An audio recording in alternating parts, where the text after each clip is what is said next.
Bom dia, pessoal, tudo bem? Vamos agora, na aula de hoje, fazer a correção dos exercícios da aula passada, não é? Na aula de sexta-feira passada, onde nós vimos a questão do diálogo, os tipos de discurso, alguns tipos de narrativas, e eu deixei para casa para vocês fazerem logo após a questão teórica da leitura do livro, né? Mais aquele resumo que eu passei nos outros slides, os exercícios das páginas aí assinaladas, começando na página 18. Então nós temos aí como primeira atividade esse quadrinho aí, a tirinha, e temos como primeira pergunta, quem são os interlocutores da tirinha, né? Então, analisando aí a tirinha, a gente percebe que apenas dois, né? Quem conversa, interlocutores, quem dialoga, Mafalda e sua mãe. Explique a reação de Mafalda no último quadrinho ao receber a resposta da mãe.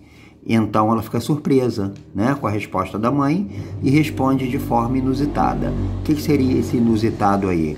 De forma meio atrevida, meio diferente, né? 3. Que tipo de discurso foi empregado na tira?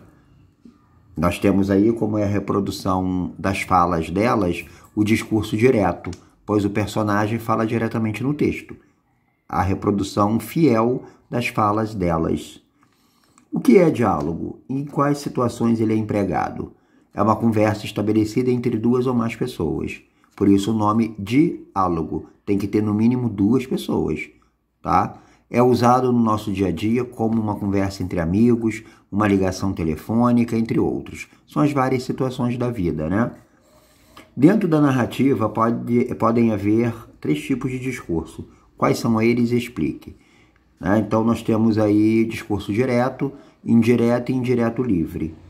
Então, nós temos discurso direto, como o próprio nome diz, a reprodução textual das falas. O indireto, onde são colocadas as situações que reproduzem a fala, mas de uma forma indireta, não colocando em forma de travessão, apenas diz o que foi feito. E o indireto livre que mistura os dois tipos de discurso. Mas basicamente a resposta é essa: discurso direto, indireto e indireto livre. Aí logo a seguir, questão 6 vai ser em relação ao texto Tentação, da Clarice Lispector, que mostra aí uma situação bem atípica, né? Bem diferente entre a menina e um cachorro. Onde a primeira pergunta nós temos que o livro fala que é no poema, não é um poema, isso foi um erro do livro, tá? Isso aí é um conto. No conto de Clarice Lispector, aí o livro mostrou poema, só para frisar, tá? Que foi um erro do livro. A tentação, a menina possuía uma característica que é bem enfatizada pelo autor no decorrer do texto. Que característica é essa? O tempo todo ele enfatiza que ela é ruiva, cabelos avermelhados, não é isso? 7. Foi quando se aproximou sua outra metade neste mundo, um irmão em Grajaú. A quem se refere a expressão em destaque? Porque ele poderia ser considerado um irmão. Só para frisar também, tá? O Grajaú é um bairro da zona norte do Rio, próximo a Tijuca. Então, no número 7, refere-se ao cachorro. Ele poderia ser considerado um irmão por quê? Porque ele era tão ruivo quanto ela, né? A cor do pelo. Questão 8. Que tipo de discurso podemos encontrar no conto Tentação? Repare que agora o livro corrige. Na questão 6 ele fala que é um poema. No número 8 ele já faz a correção. É um conto. Que tipo de discurso? Então nós temos como resposta discurso direto. Não há reprodução textual das falas, né? É colocado de forma indireta. No número 9 já refere-se ao texto também da Clarice Lispector, só que é referente à obra A Hora da Estrela. Maravilhosa obra, um livro imperdível. Se tiverem oportunidade, leiam. E depois da leitura do texto, a pergunta: qual é o assunto abordado no texto? Né? O assunto qual é? É o encontro de Macabeia, personagem principal, e um homem por quem ela se apaixona, José Olímpico. Questão 10.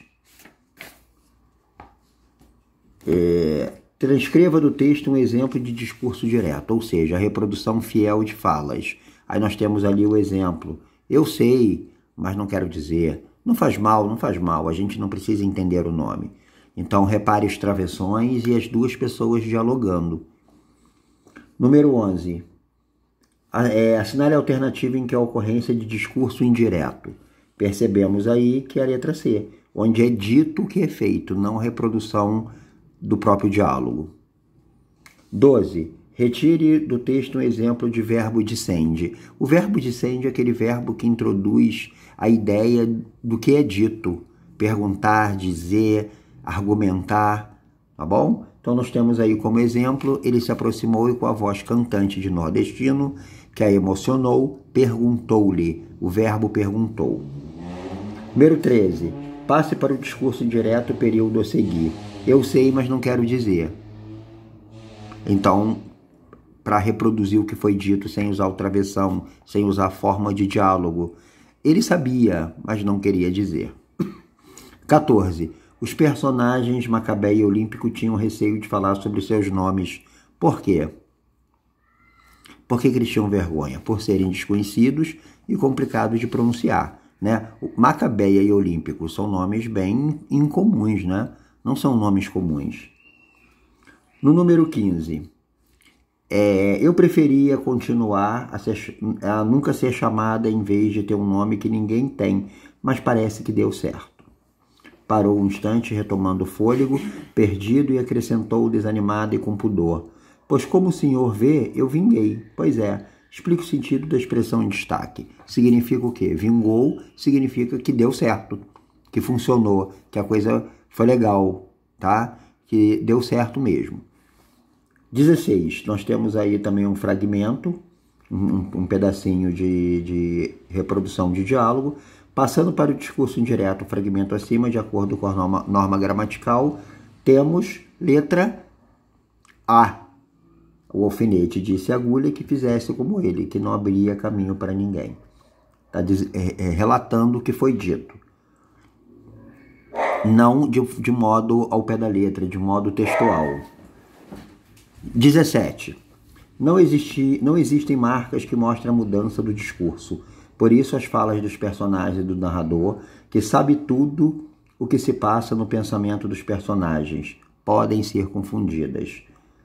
Marque a alternativa que contém o tipo de discurso correto utilizado no excerto apresentado. Excerto é esse fragmento aí, né? Então, no número 17, nós temos como resposta o discurso indireto livre. É uma mistura a questão de reproduzir o que foi dito e uma parte como se estivesse dizendo textualmente, utilizando até o travessão em algumas partes. 18. Leia. Nem remédio ingeri, a moribunda esclarecia. Passando para o discurso indireto, fragmento acima, de acordo com a norma gramatical, tem-se, nós temos como resposta a letra D. A moribunda esclarecia que nem remédio tinha ingerido. Foi exatamente o que foi dito, né? 19. Nós temos um fragmento grande aí de um conto, uma parte do último capítulo de um livro do autor Machado de Assis, Triste Fim de Policarpo Quaresma. Então, de acordo com esse texto, né, a questão cobra o seguinte: no texto há passagens em que é empregada a técnica do discurso indireto livre, exemplificada no seguinte trecho. Então, nós temos aí como exemplo a letra C. Como acabarei? Como acabarei? Dá uma mistura, dá a entender. Parece que ele está dizendo isso textualmente ou ele está contando o que disse, não é isso?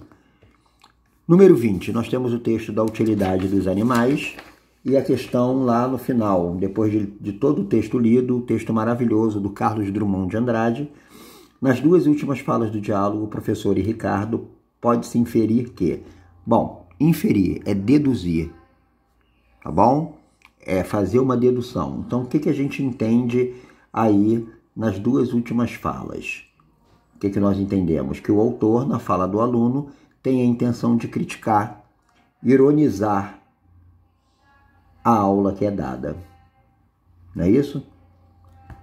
Então, nessas duas últimas falas, isso fica bem claro, né? Que na fala dele a intenção é criticar, ironizar mesmo a aula que foi feita, que foi dada. Tá bom, meninos? Então, ficamos por aqui. Na próxima aula vamos avançando aí, fazendo sempre isso, né? Tirando um encontro para ver a parte teórica e explicações e resumo, e um encontro para a correção das atividades do nosso próprio material. Fiquem com Deus aí, um bom fim de semana para vocês. Até a próxima aula.